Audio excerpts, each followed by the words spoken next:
Hello, hello. This is video 3 in our series. And in this video, I want to talk about the path. How in the world do you find that potential and flip that switch on it, right? Okay. The first thing, you got to decide that you want to find the potential and flip the switch on it. A lot of people haven't decided. Tony Robbins has a saying that says, are you interested or are you committed? If you're interested, you'll do what's easy. But if you're committed, you're willing to do anything. And so I'm speaking to those of you who either are committed or are willing to be committed. So the first thing is you decide that nothing is more important than finding that potential in you, flipping the switch, activating that potential so you are living the best life that you were here to live, the one that is in line with your soul and in basically your purpose. Like, who doesn't want to be living on purpose, right? Okay, so you decide you're going to find it. Number 2, you say yes to it. Okay, so now you've done some digging. You find it, and you don't go, okay, that's cool. Yeah, I'll get to you next week. That's what most of us do our whole lives, right? There are glimmers. Think about it. They say, well, one way to kind of find what you're supposed to do in life when you grow up is, what did you want to be when you were a kid? What clues were there? And when I asked myself that question, I used to play fairies. Like, I would run around with my little friend Pammy, and she was fairy Joe, and I was Fairy Noel, my middle name. And I would play fairies, and we would just and we would be transforming things. And I'm like, wow. Like 50 years later, I'm still playing fairies, wanting to transform things, right? There were clues all along. For me, when I was being more of a traditional business coach back in the day, and I was only doing marketing, I'd say, I really secretly want to be on the stage with Wayne Dyer. That's what I really want to talk about, that stuff. But I never felt safe enough to express that. So you got to decide that you're going to find it. And then number 2, you say yes to it. Okay, right. This is like, woohoo. This is the thing that I am supposed to do. I was working with a client last year, and it was about selling, because I was teaching a selling program, and we were trying to find like her pain point, right? And it wasn't around money. It was, like, what's the pain if you don't get this? And it wasn't around money. It wasn't about creating a bigger business, though, she'll be creating a 7-figure business. That's part of it. But when she really touched in, it was, I'm here to change the industry, her particular industry. I'm here to make a difference for this group of people. It wasn't about the money, but she didn't know that because she hadn't really taken the time. She was on the path to scale her business. She was at multiple 6 figures, and she just was like, yeah, I got to build. And we really tapped into her purpose. It was like, I cannot go to my grave having not touched the lives of these people. Like, it just completely choked her up. So sometimes when you dive in, you might be surprised, right? Because it's your job to discover, what is this thing that I am here for? It's probably really close to what you're doing. A lot of my clients, they're here, and it's just over here a little bit, or they're doing it, but they're not expressing it to the fullness. I give a lot of, well, here's what I say. I say, how I have women make money?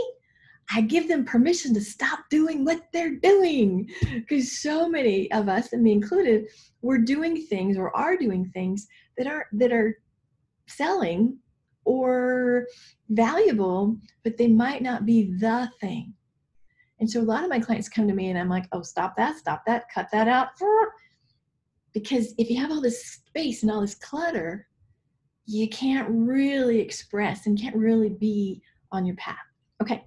So you decide, you dive in, and you discover, and you're ready, then you're going to get a boatload of resistance. Okay, so you might have heard me talk about this, because I say this quite frequently. Your brain is wired to protect you. It's wired to protect you. It's like biologically, that is the biological imperative of your brain to show you like, okay, there's danger. That's not going to work. That could happen. They could jump out. This could go wrong. Better figure this out. All those thoughts that you get, it's just your brain doing what your brain does. It's not a bad thing. Thank God we have it, right?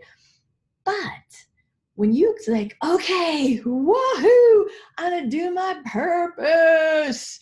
Your brain's like, wait, oh, hey, wait.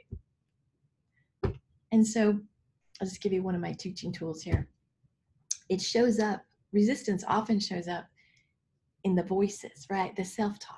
Like, who do you think you are? This is going to be so hard. Nobody's going to understand this. You're too old. You're too young. You're too fat. You're too thin. You're too.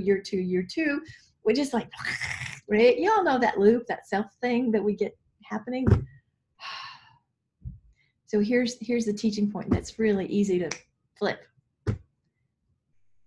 If you had a dog, let's say I'm in a hotel room filming this right now, so I don't have my precious puppy Finley with me.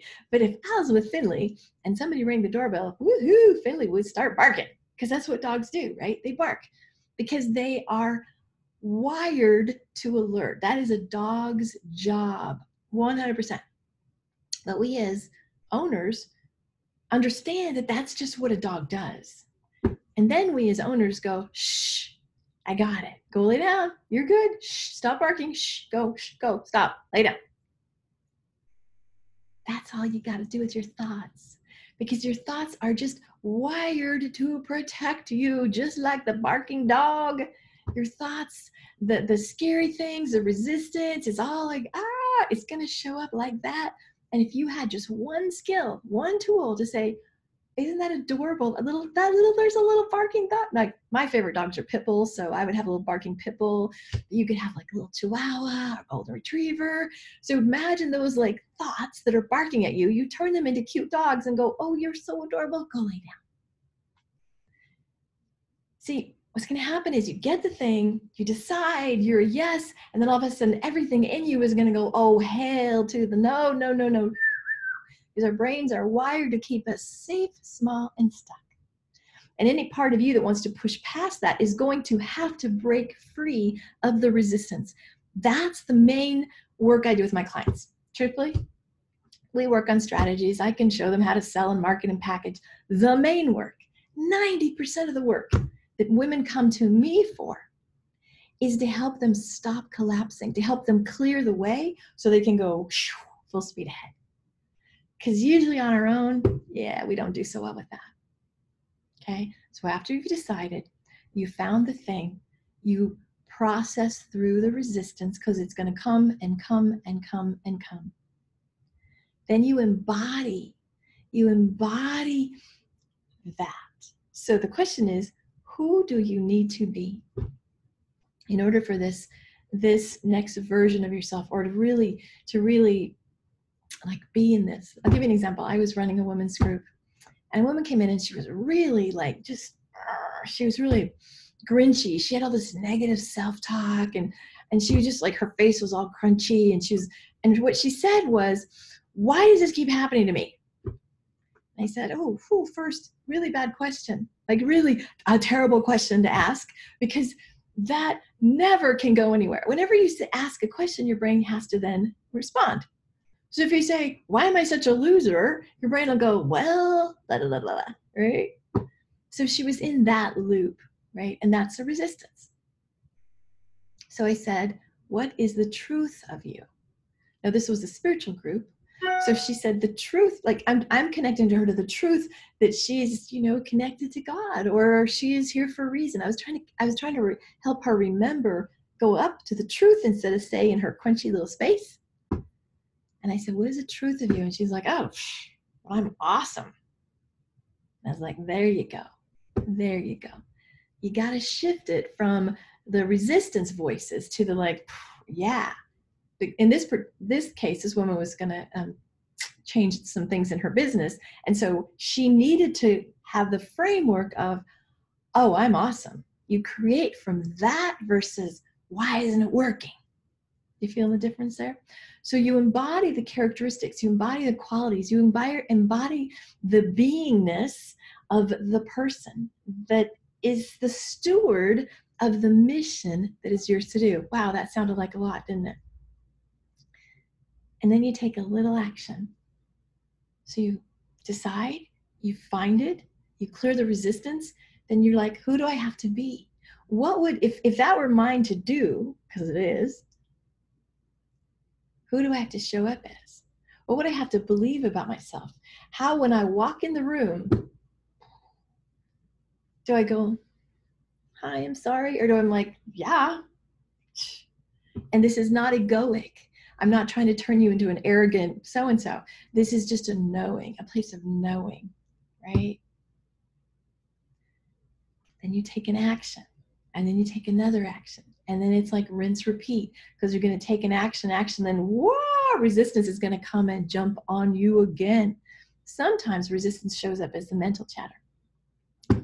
But you want to hear the number one sign of resistance? Stop, start. Stop, start, stop, start. I had a client one time. I love this client, but so we had done the greatest strategy. I mean, I spent like a lot of time, and I put so much, like we had the perfect money making strategy for her. It was freaking awesome. Like it was like, yeah, I was really impressed with myself. She was delighted. It was a great strategy for her. And then 3 weeks go by, and I happened to see her. She was at one of my retreats in Phoenix here. And she walks up to me. She's like, oh, we didn't do any of it, because she had collapsed. And what had happened is, because I know I do energy testing and I can tell you where you're breaking down, where you're stopping, I kind of put my hands on her face like this, because I had a relationship with her. I don't generally grab people's faces, but I had a relationship with her. I put my hands on her face and I said, no more freaking stopping. I'm not letting you on my watch stop any longer. You cannot keep quitting on yourself.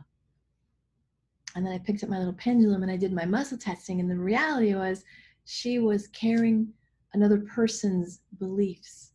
She was living out the limiting thought of another person in her life. It wasn't even hers. So very often what's crazy is that the resistance you are feeling probably isn't even belonging to you, but you're carrying it. That's where it takes some finesse to know how to navigate it all.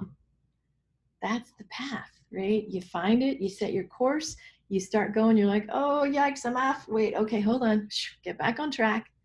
But if you don't know how to stop collapsing and stop stopping on yourself, if you are not able to be in a community of like-minded people that just go, we got your back. I basically say to my clients, not on my watch. I'm Mama T. My clients call me Mama T. Not on my watch are you going to stop anymore. Not on my watch. That's the stand I have for my clients and for you. So that's the path, right? Finding it, embodying it, acting as if it's that, and then managing the resistance all the time, because every time you take another step, you're gonna get more and more and more resistance. It just is part of the game. It doesn't go another way, right? There is not a human on earth that doesn't experience resistance. It's kind of natural, right? Your body is like, danger, danger, danger. You just have to know how not to let it stop you. I know how not to let it stop you. That is my superpower. In fact, I've created a mastermind called the Potential Activator Mastermind. And I'm going to share that with you in the next video, actually. But I want to just how are you feeling about this? Are you feeling like, this is the coolest stuff? If that's the case, just message me. Let's have a conversation. I've got lots of ways that I could support you, because I believe in you and I want your great work out in the world. I don't want you to any longer live the pain of knowing that there's something more you're supposed to be doing. Going to your deathbed with regrets. No, no, no, not on my watch. I don't want anybody on my watch having the regrets of that untapped potential. Alrighty, so catch the next video. I will see you on the next one, and let me know how this is landing for you. I would love to hear what you're thinking, what you're learning, and where you're at with this potential stuff. All right, peace and blessings. Bye.